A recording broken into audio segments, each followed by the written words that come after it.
Okay. So I've seen this sentiment a lot. Flounder hanging out over on stream Monday through Friday, basically the entire workday, and then post over to YouTube as often as is possible. And a huge thanks to the people that support me by hitting the member button over there, and liking and subscribing and all of that. Look at this. So Flounder says, to me, WoW just looks like it's a bigger amount of content to get caught up on, even compared to the 400 plus hours of Final Fantasy XIV. WoW is way older, but I wouldn't even know where to start.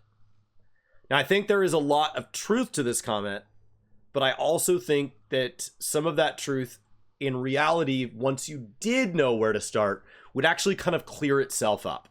And so let's take a look at what these two games ask of you to get started. What does it take to get caught up in World of Warcraft and in Final Fantasy XIV, to be with the bulk of everybody else? You go into any stream and you kind of know what they're doing, and you have an awareness of what it would take to get your character into that content. Nothing feels like it's a spoiler anymore. You are one with the community to whatever degree you want to be. What does that take? Now, we've acknowledged Final Fantasy XIV has a 400 plus hour grind. So let's start there. Final Fantasy XIV is a story-based MMORPG. And what you have to do is you need to clear all previous MSQ, main story quests, from every expansion. The free trial allows you to get started in A Realm Reborn, which launched in 2013. They deleted all of the content from the game before that in 1.0, so this is your 2.0. And you need to clear all of this. They have massively cut this down over the years, but it is still very, very, very long. It is not hard to think about this being at least 80 to 100 hours, because every base game includes an initial expansion, which is on average, I would say, 40 hours of story content, which will be mixed in with some dungeons. It'll be mixed in with some big kind of raid-like fights called trials, and each expansion follows a pattern like that. And so as you level up, you're going to have optional dungeons and required dungeons, and you're going to get a required dungeon after the first expansion, basically every 2 levels. So once you get into Heavensward, you'll have a 51, a 53, a 55, a 57, and a 59, every 2 levels on the odds, as well as 1 max level that is required, a bunch of optional max levels, and some that will be in the patch content that came after the expansion. You will also be getting trials, basically 1 around the 3, about a third of the way through the expansion, 1 around the 7, about 2/3 of the way through the expansion, and then 1 at max level, and then we will pile more on through the expansion. Not all of those are required. At each expansion, we have raids and alliance raids, but the only one that is mandatory is the one tied to that first expansion, A Realm Reborn, which is called Crystal Tower, and that is a 3-part series, which takes a couple of hours. So after you do all of A Realm Reborn, and you do all of Heavensward, its dungeons and trials, all of Stormblood, its dungeons and trials, all of Shadowbringers, its dungeons and trials, you will have done all the content from before Endwalker. That's every expansion, and it's 1, 2, 3, 4, and 5th patch. That is why people continuously throw out numbers like 300 hours, 400 hours, 500 hours. Some people that try to clear some of the optional content. The raid content from A Realm Reborn, for example, is some of the most narratively important content in the game that is not required. And so some people are over 1,000 hours in before they get to Endwalker. With Endwalker, story took me probably a little closer to 60 hours, but an average expansion is about 40 hours. And so if we just count that up, each patch takes about 3 or 4 hours, in my opinion. That's how long it's kind of taken me as I progress through them. Basically, we end up with like 15 or 20 hours of post MSQ, and then about 40 hours of just base MSQ. So you've got about 60 hours of content. So you're at 60, 120, 180, 240. And you need to clear the Alliance Raid series, and you need to clear base Endwalker. And so you are easily at 300 plus hours, and that's assuming you do the bare minimum. Once you catch up with Endwalker, you will be expected to clear all patches that have released as of when you hop in. I am filming this on January 9th, 2023, and so we are 1 day away from patch 6.3 dropping, which means you would need to clear patch 6.1, 6.2, and 6.3. That would get you caught up on the mandatory story, which of course by then, assuming you didn't spread across too many characters, you would easily have a max level battle class. You could very easily have multiple of them. Now, what do you need to do to hop into the community? Now you need to try some of the various systems of the game to get used to them. That could be crafting and gathering. That could be going into the raids. The raid series gets 4 fights for every even numbered patch across an expansion. 0.0, 0.2, 0.4. And so we are currently 2/3 of the way through that. And the odd numbered patches get the Alliance Raid series. Only the Realm Reborn one is required, but I encourage you to go back and do some of the other ones. And so those release with the 0.1, 0.3, and 0.5 patch.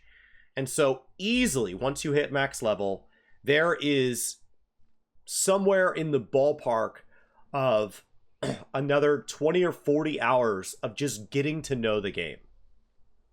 This is going and trying out the various systems. This is getting a base level of gear. The gearing within Final Fantasy XIV is very simple. It is effectively just go get the highest item level available to you at all times. It is relatively easy to get 620s right now, so that's what I'm in. I could push harder to get the stuff from Savage, but I haven't. And so you want to push up the gear score. That's what's going to allow you to do new content when it drops day and date. And so you are looking at a one-directional grind that is probably in the ballpark of the 400 hours long, if not longer, that Flounder originally referenced. 400 plus hours to be caught up, but the vast majority of that time would be spent in story. It would be single-player content most of those hours, and at the end, you would suddenly run into a lot of multiplayer content. If you want to stick around to 4,000 hours, within the Endwalker expansion, the remaining 3,600 are going to likely heavily be involved in having other players. PvP, running raids, grinding dungeons, doing maps, going and doing hunt trains. When people say that this is an RPG first, I will agree that that is the first step. But what I don't like about that statement is that typically implies that the entire game, for all that you experience, you should always be thinking RPG first, and then whatever the content is. What's the story, and then what's the mechanics. And ultimately, within somebody who has thousands of hours in game, story ends up being a smaller and smaller and smaller percentage of what you actually did. Now, those hours are way more memorable than any one hunt train or any one fate. And so, this 400 hours is not hard, but it is a big amount of content to get caught up on. And I agree with that. Would it be harder to get caught up on the big amount of content in World of Warcraft? Well, let's take a look. In World of Warcraft, we have gone through many expansions. Their 1.0 was not deleted. And so what you end up with is a game that has been through the base of vanilla, which was in Kalimdor and Eastern Kingdoms. We then went off to the Outland for Burning Crusade. We then went over to Northrend for Wrath of the Lich King.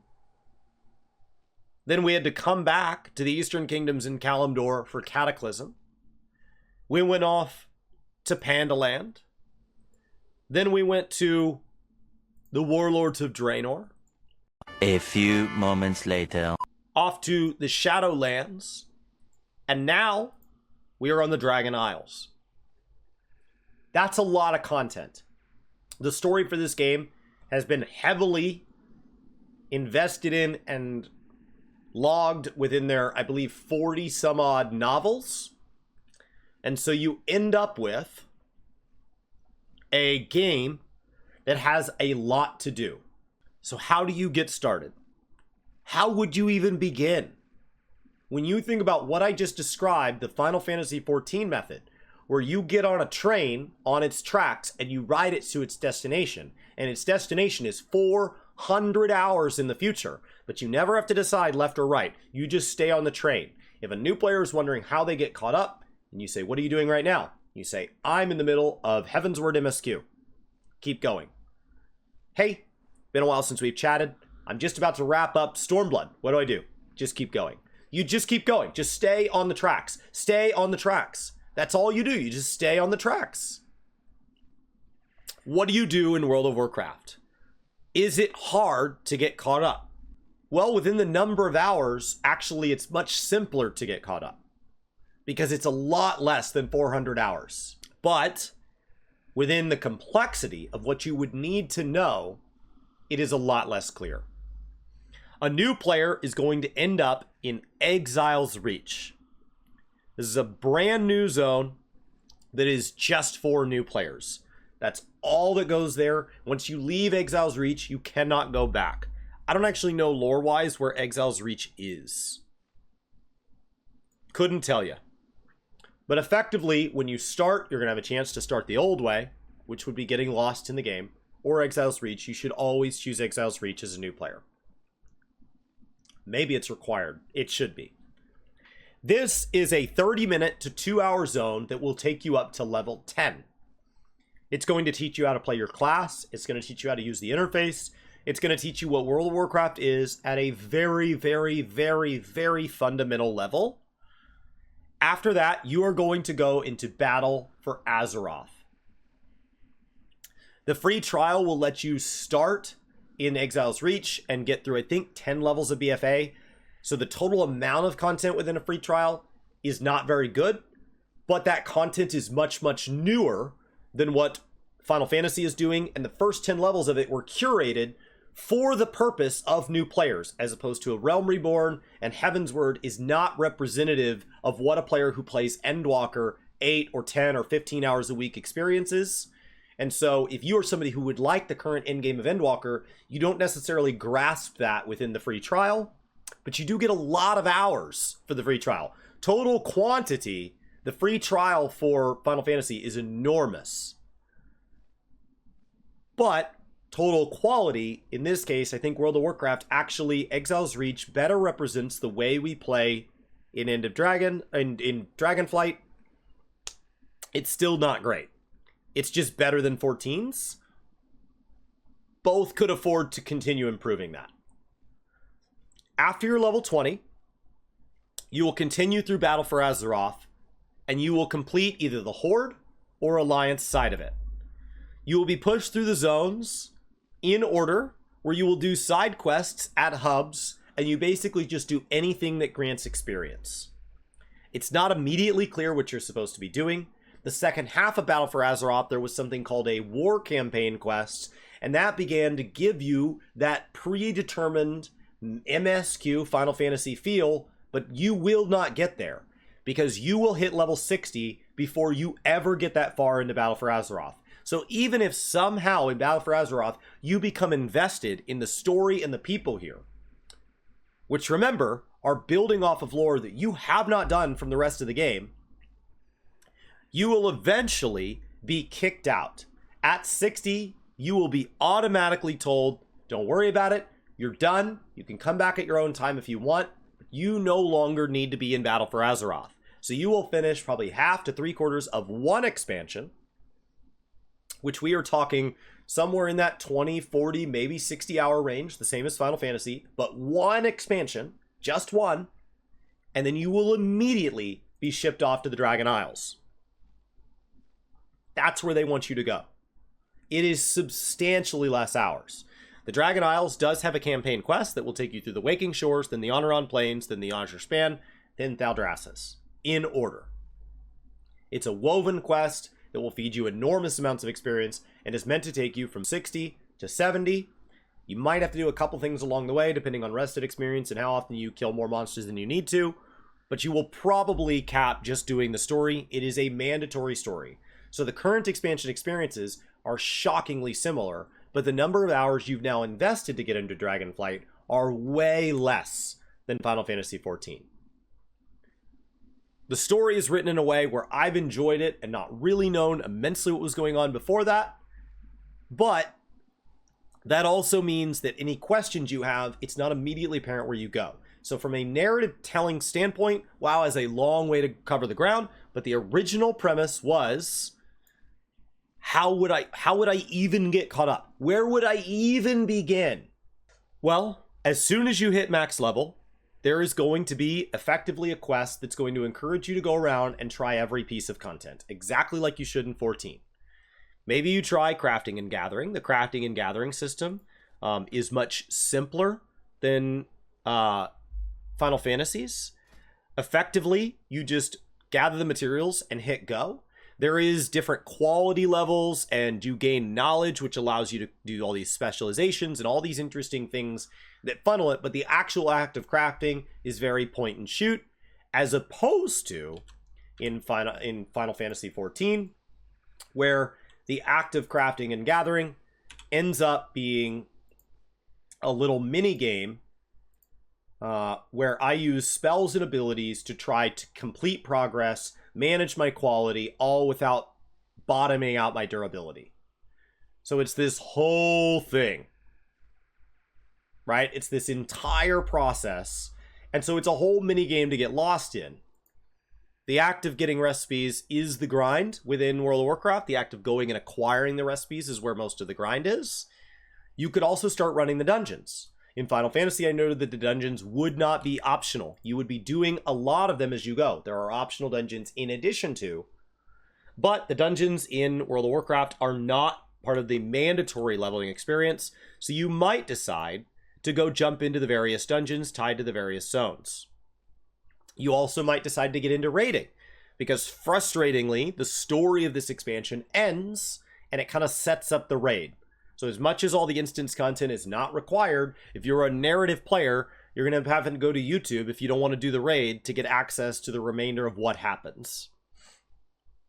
You could also level alts, because in Final Fantasy, everything takes place on one character. Over here, it doesn't.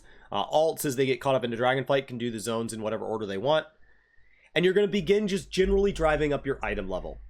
Your item level is a big carrot to chase in World of Warcraft, but you don't necessarily have to do it the way that World of Warcraft has done it historically. And so the way we do it now is effectively everything you do has a chance to grant item level. There is crafted sets that can give you a decent jump.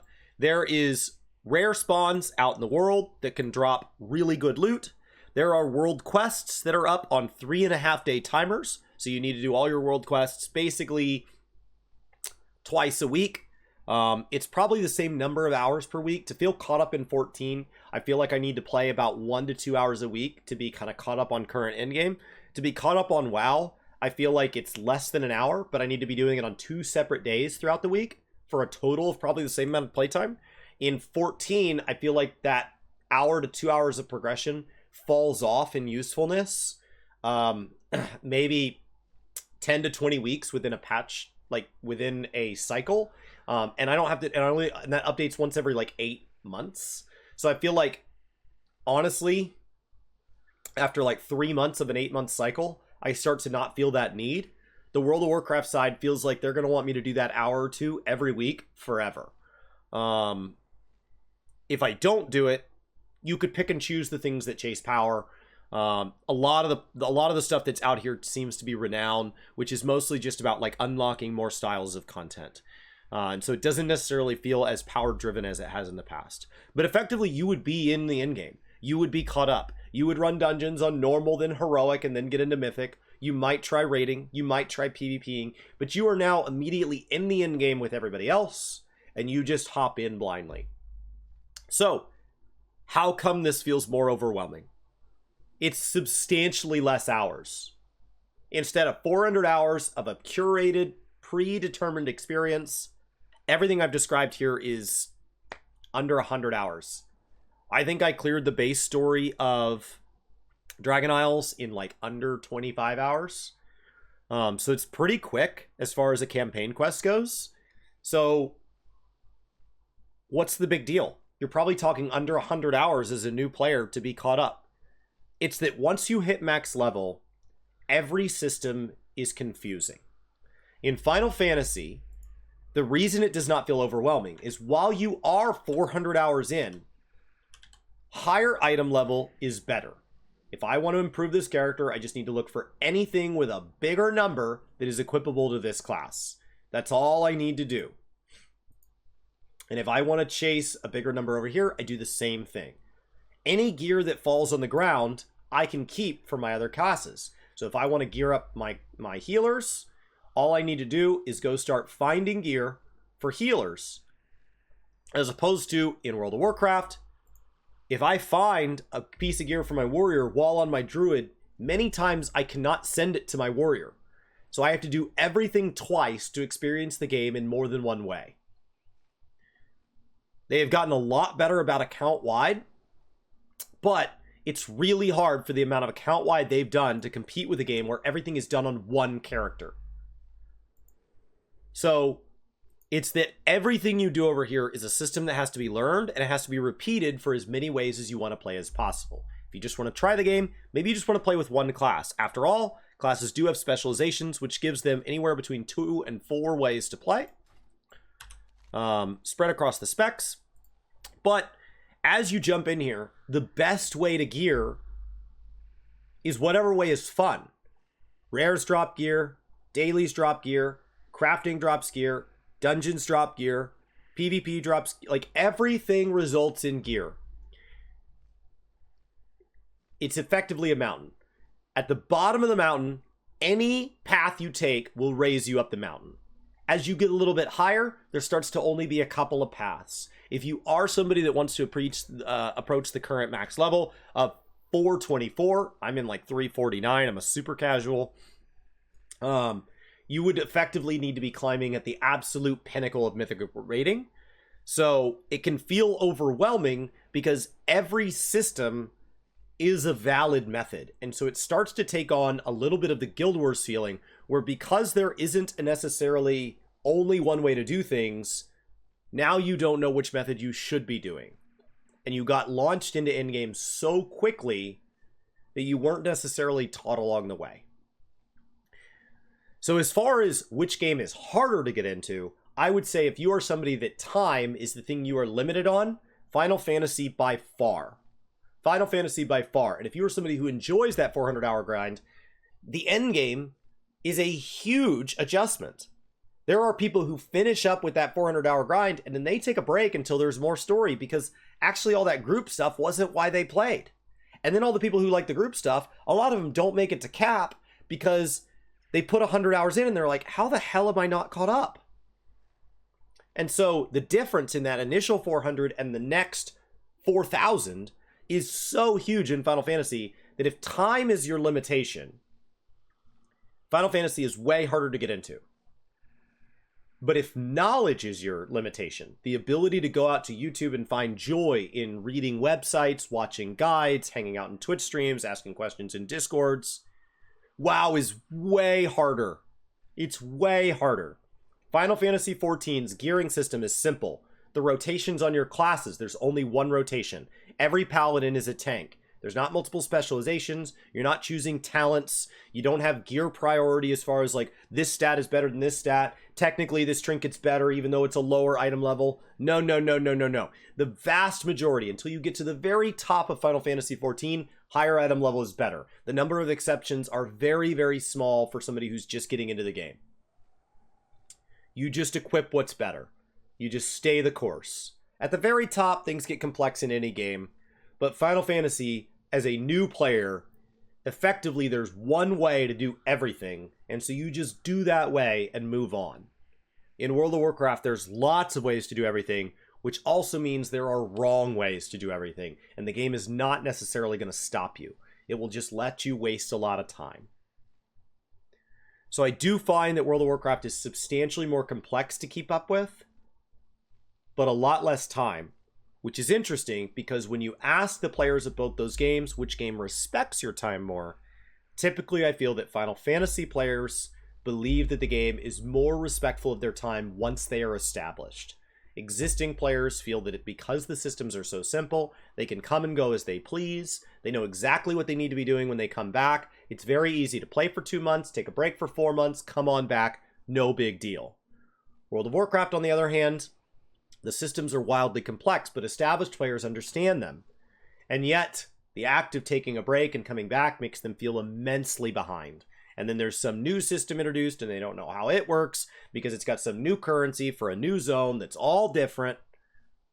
And so World of Warcraft makes you feel substantially more behind when you take a minor break, even though the total initial investment of a new player is a lot less. So, Flounder, thank you for what is an excellent question. As far as it looks like it wasn't phrased as a question, but I think it's an interesting debate. Which game has the bigger amount of content to get caught up on for a new player to be truly with us? And I think World of Warcraft has the much steeper learning curve, but Final Fantasy has the much greater hours. And then for existing players, I feel that Final Fantasy is much easier to stay caught up on because of that simplicity. Lots of hours, very simple. Both games are brilliant, and I look forward to playing both of them quite a bit this year.